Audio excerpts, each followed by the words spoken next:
En 1774, dès son accession au trône de France, Louis XVI offre à son épouse Marie-Antoinette le domaine du Petit Trianon.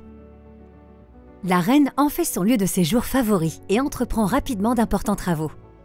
En 1781, après plus de 5 années de travaux, Marie-Antoinette demande à son architecte Richard Mick de réaliser un album de plans et d'aquarelles du Petit Trianon et de ses jardins. En 2016, le château de Versailles a acquis cet album que Marie-Antoinette conservait dans sa bibliothèque du Petit Trianon. Les délicates aquarelles, œuvres du peintre Claude-Louis Châtelet, restituent à la perfection l'atmosphère et l'élégance des lieux. L'album s'ouvre sur une vue de l'entrée du Petit Trianon. Le château, construit par l'architecte Gabriel pour Louis XV, est peu modifié par Marie-Antoinette. La reine conserve également le jardin français, mais ordonne la création d'un jardin anglo-chinois, selon la mode du temps. Elle fait en effet installer un jeu de bagues chinois au pied du château. Le jeu consistait à enlever avec une lance des anneaux de métal suspendus. Les montures du manège sont en forme de dragon pour les hommes, de paon pour les femmes.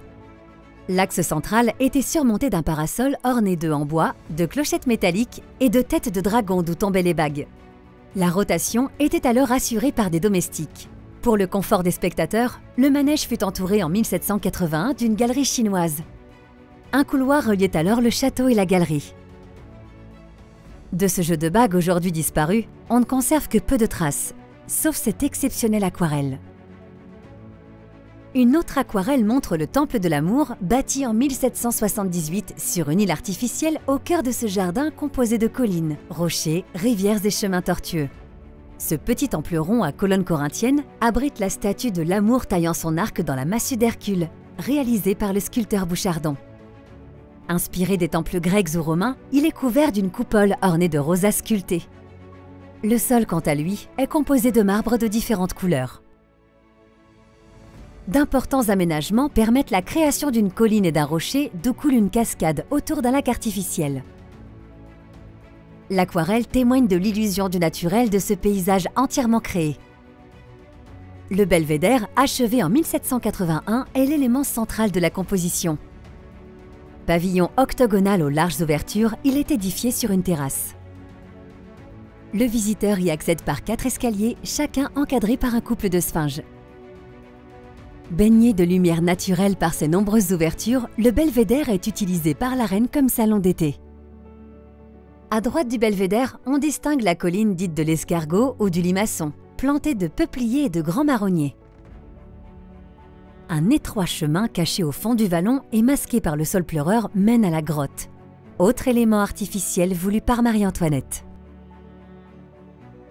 La grotte, justement, est achevée à la fin de l'été 1780. Formée d'un amas de rochers couverts de mousse, elle est plongée dans la pénombre. L'espace n'est éclairé que par quelques ouvertures aménagées dans la paroi. 2 portes ferment la grotte et l'on aperçoit une cascade s'écoulant contre la pierre. Ce lieu bénéficiait ainsi d'une agréable fraîcheur, propice au repos après la promenade. L'album contient enfin plusieurs aquarelles remarquables aux couleurs vives représentant le théâtre de la Reine achevé en 1780. On y voit à la fois la salle, la scène et l'arrière-scène, les dessous et les cintres destinés à accueillir la machinerie. Une seconde coupe détaille la salle du théâtre au décor bleu et or et au stuc de carton-pâte doré. Une dernière aquarelle représente le plafond de la salle de spectacle, Apollon au milieu des grâces et des muses, peint à la détrempe par Jean-Jacques Lagrenet.